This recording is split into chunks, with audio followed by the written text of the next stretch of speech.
여러분 반갑습니다. 저는 디지털 스토리 스튜디오의 김유석입니다. 자, 오늘은요.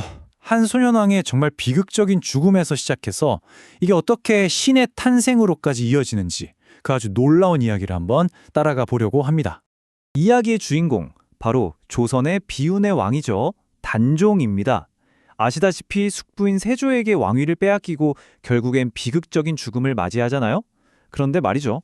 이게 끝이 아니었습니다. 오히려 거대한 이야기의 시작이었던 거죠. 단종이 세상을 떠나자마자 왕위를 빼앗은 세조가 정말 무시무시한 명령을 내립니다. 바로 시신을 거두는 자는 삼족을 멸하겠다는, 와, 진짜 섬뜩한 어명이었죠.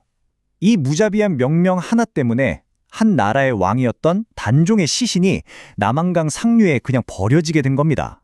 그야말로 절대적인 협박이었죠. 당연히 모두가 두려움에 떨면서 아무도 나서지 못했습니다. 침묵만이 흘렀죠. 하지만 딱 한 사람, 단 한 사람만은 예외였습니다.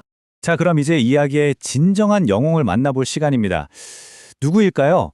바로 당시 영월의 지방관리였던 어몽도라는 인물입니다. 충을 행하다가 화를 당하는 것, 그거 내가 달게 받겠다. 어몽도는 바로 이 말을 남기고 자기 아들들과 함께 그 깊은 밤에 몰래 왕의 시신을 수습하러 나선 겁니다.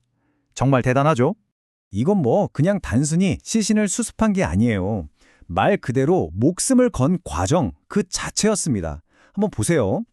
먼저 삼족을 멸한다는 왕명을 어기는 엄청난 위험을 감수해야 했죠. 그리고 어린 왕을 위해 정성껏 수의를 마련하고요. 마침내는 그 시신을 직접 등에 업고 묻어드릴 곳을 찾아 나선 겁니다. 바로 이 용기 있는 행동 때문에 어몽도는 훗날 조선 최고의 충신 중 한 명으로 칭송받게 되는 거죠. 자, 그런데 여기서부터가 정말 흥미로워집니다. 이야기가 이제 차가운 역사적 사실의 영역을 넘어서 아주 신비로운 전설의 세계로 넘어가거든요. 어몽도가 단종의 시신을 얻고 산을 오르기 시작하는데 정말 기이한 일들이 벌어지기 시작합니다. 아니, 한겨울도 아닌데 갑자기 막 폭설이 쏟아지는 거예요. 그러더니 어디선가 신비로운 사슴 한 마리가 나타나서 그의 앞길을 이끌었다고 합니다. 전설은 이렇게 이어집니다. 그 사슴이 잠시 앉았다가 사라졌는데 신기하게도 눈이 펑펑 쏟아지는데 그 자리만 딱 눈이 쌓이지 않고 오히려 따뜻한 온기까지 느껴졌다는 거예요.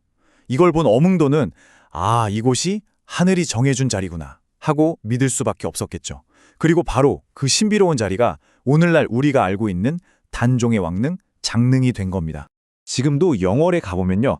사슴이 길을 안내했다는 그 동글지산처럼 이 이야기랑 얽힌 장소들이 곳곳에 남아 있습니다. 어떻게 보면 영월이라는 지역 전체가 그날의 비극과 또 그 충절을 기억하는 하나의 거대한 살아있는 기념비가 된 셈이죠. 근데 영월 사람들은요, 자신들의 왕을 그저 비극적인 인물로만 기억하고 싶지 않았던 것 같아요. 그래서 그들은 단종을 완전히 다른 존재로, 말 그대로 재탄생시킵니다. 우리 민속신앙을 보면 억울하게 죽은 영혼은 그냥 사라지는 게 아니라 오히려 더 강력한 힘을 가진 신이 된다고 믿잖아요. 바로 그 믿음 속에서 영월 사람들에게 단종은 더 이상 비운의 왕이 아니었던 겁니다.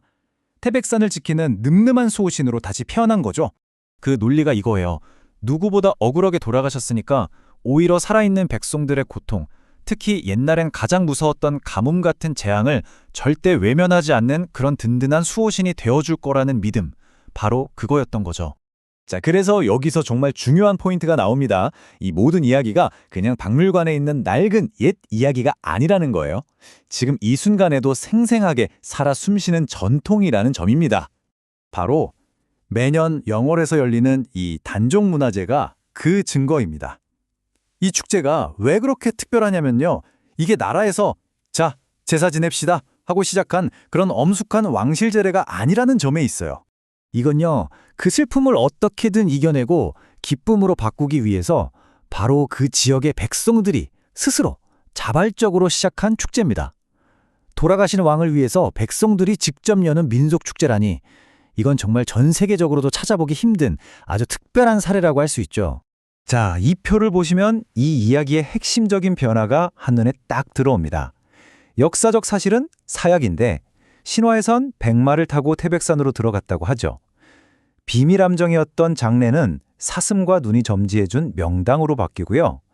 비운의 왕은 강력한 수호신으로, 국가제례는 백성들의 민속제로, 바로 차가운 역사적 사실이 백성들의 간절한 염원을 만나서 어떻게 강력하고 살아있는 신화로 다시 태어나는지를 보여주는 완벽한 예시인 거죠.